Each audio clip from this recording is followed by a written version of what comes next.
ವಿದ್ಯಾಸಂಸ್ಥೆಯ 47ನೇ ವರ್ಷದ ಈ ವಾರ್ಷಿಕೋತ್ಸವ ಸಮಾರಂಭದ ಅಧ್ಯಕ್ಷತೆಯನ್ನು ವಹಿಸಿರ್ತಕ್ಕಂಥ ಹಿರಿಯರು, ನನಗೆ ತಂದೆ ಸಮಾನರು ಆದಂತಹ ಸನ್ಮಾನ್ಯ ಕೆ ವಿ ಮುನ್ಸ್ವಾಮಿರವರೇ, ಕ್ಷೇತ್ರ ಶಿಕ್ಷಣಾಧಿಕಾರಿಗಳು, ದಕ್ಷ ಒಬ್ಬ ಅಧಿಕಾರಿಯಾದಂಥ ಸನ್ಮಾನ್ಯ ಶ್ರೀ ಗೋವಿಂದಪ್ಪನವರೇ, ಹಾಗೆ ನಮ್ಮ ಅಧ್ಯಕ್ಷರ ಸುಪುತ್ರರಾದಂಥ ಸನ್ಮಾನ್ಯ ರವಿರವರೇ, ಹಾಗೆ ಶಿಕ್ಷಣ ಇಲಾಖೆಯ ಹಿರಿಯ ಅಧಿಕಾರಿಯಾದಂಥ ತಿಮ್ಮಾರೆಡ್ಡಿಯವರೇ, ಹಾಗೆ ಈ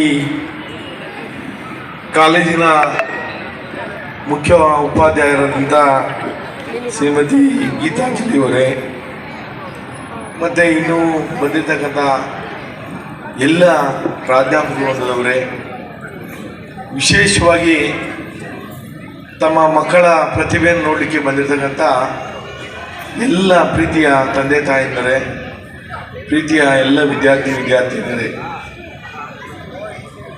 ನಿಜವಾಗ ಕೂಡ ನನಗೆ ಭಾಳ ಸಂತೋಷ ಆಗ್ತದೆ. ಕಳೆದ 3-4 ವರ್ಷಗಳಿಂದ ಕೂಡ ಸತತವಾಗಿ ಈ ವೆಂಕಟೇಶ್ವರ ವಿದ್ಯಾಶಾಲೆಯ ವಾರ್ಷಿಕೋತ್ಸವ ಸಮಾರಂಭದಲ್ಲಿ ನಾನು ಭಾಗವಹಿಸ್ತಾ ಇದ್ದೇನೆ. ಯಾಕೆಂದರೆ KR ಪುರಂ ಹೃದಯ ಭಾಗದಲ್ಲಿರ್ತಕ್ಕಂಥ ಒಂದು ಶಾಲೆ ಅಂದರೆ ಅದು ವೆಂಕಟೇಶ್ವರ ವಿದ್ಯಾಸಂಸ್ಥೆ ಅಂದರೆ ಅದು ತಪ್ಪಾಗಲಾರದು. ಇವತ್ತು ಈ ಶಾಲೆ ಸುಮಾರು 3,000 ಮಕ್ಕಳಿಗೆ ವಿದ್ಯಾದಾನವನ್ನು ಮಾಡುವಂಥ ಕೆಲಸ ಇದರ ಅಧ್ಯಕ್ಷರಾದಂಥ ಸನ್ಮಾನ್ಯ ಮುನ್ಸಾಮಣ್ಣವರು ಮಾಡ್ತಾ ಇರ್ತಕ್ಕಂಥದ್ದು ನಿಜವಾಗ ಕೂಡ ಒಂದು ಹೆಮ್ಮೆಯ ಸಂಗತಿ. ಯಾಕಂದರೆ ಮಕ್ಕಳು ಇವತ್ತು ಎಲ್ಲರೂ ಕೂಡ ವಿದ್ಯಾಭ್ಯಾಸವನ್ನು ಕಲಿಬೇಕು ಅನ್ನೋದು ನಮ್ಮೆಲ್ಲರ ಆಸೆ. ಆ ನಿಟ್ಟಿನಲ್ಲಿ ವಿದ್ಯಾಸಂಸ್ಥೆಗಳು ತೆರೀತೀನಿ ಅಂದರೆ ಖಂಡಿತವಾಗಿ ನಮ್ಮ ಪ್ರೋತ್ಸಾಹ ಯಾವತ್ತೂ ಕೂಡ ಇರ್ತದೆ. ಮಕ್ಕಳು ಓದಬೇಕು. ಈ ಮಕ್ಕಳು ಓದಿ ಈ ರಾಜ್ಯವನ್ನು, ಈ ದೇಶವನ್ನು ಮುನ್ನಡೆಸುವಂಥ ಕೆಲಸಕ್ಕೆ ಅವರು ಕೂಡ ನಾಂದಿ ಆಗಬೇಕು ಅನ್ನೋದು ನಮ್ಮೆಲ್ಲರ ಸಂಕಲ್ಪ. ಆ ನಿಟ್ಟಿನಲ್ಲಿ ನಮ್ಮ ತಂದೆ ತಾಯಿಯಂದರು ಕೂಡ ಮಕ್ಕಳನ್ನು ಇವತ್ತು ಶಾಲೆಗೆ ಕಳಿಸಿ ಅವರಿಗೆ ಎಲ್ಲ ರೀತಿಯ ಸೌಲಭ್ಯಗಳನ್ನು ಕೂಡ ಇವತ್ತು ನಾವು ಒದಗಿಸ್ಕೊಡ್ತಾ ಇದ್ದೀವಿ. ಆದರೆ ನಾನು ಓದಂಥ ಸಂದರ್ಭದಲ್ಲಿ ಯಾವುದೇ ಸೌಲಭ್ಯ ಇಲ್ಲ, ಯಾವುದೇ ರೀತಿಯ ನಮಗೆ ಟಿಫನ್ ಕ್ಯಾರಿಯರ್ ಇಲ್ಲ. ಬೆಳಿಗ್ಗೆ ಏಳಬೇಕು, 4 ಕಿಲೋಮೀಟರ್ ನಡೆದು ಹೋಗಿ ಅಲ್ಪ ಸ್ವಲ್ಪ ವಿದ್ಯಾಭ್ಯಾಸವನ್ನು ಕಲಿತು ಇವತ್ತು ಈ ಕ್ಷೇತ್ರದ ಒಬ್ಬ ಶಾಸಕನಾಗಿ ಬರಲಿಕ್ಕೆ ಅವತ್ತಿನ ಗುರುಗಳು ಯಾರು ನಮಗೆ ಪಾಠವನ್ನು ಹೇಳ್ಕೊಟ್ರು ಅವರನ್ನು ಸ್ಮರಿಸುವಂಥ ಕೆಲಸ ನಾವು ಇವತ್ತು ಮಾಡಬೇಕಾಗ್ತದೆ.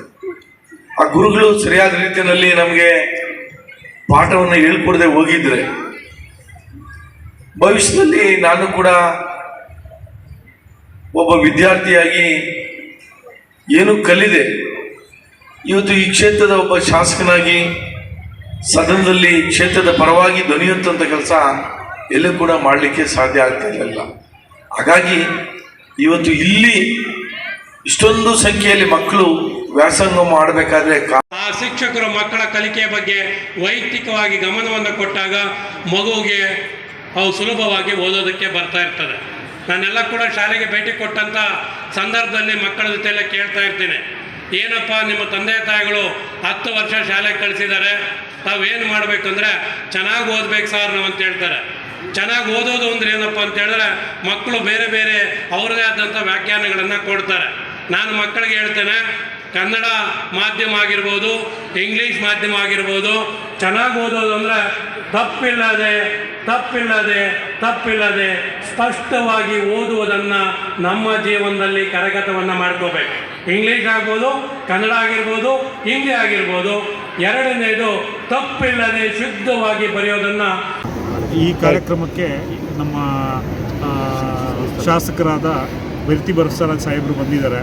ಅವರು ಈ ಕ್ಷೇತ್ರದಲ್ಲಿ ಸಾಕಷ್ಟು ಕಾಳಜಿಯಿಂದ ಕಾರ್ಯಕ್ರಮವನ್ನು ಮಾಡಿದ್ದಾರೆ ಮತ್ತು ಎಲ್ಲರಿಗೂ ಅವರು ಪರಿಚಿತರು.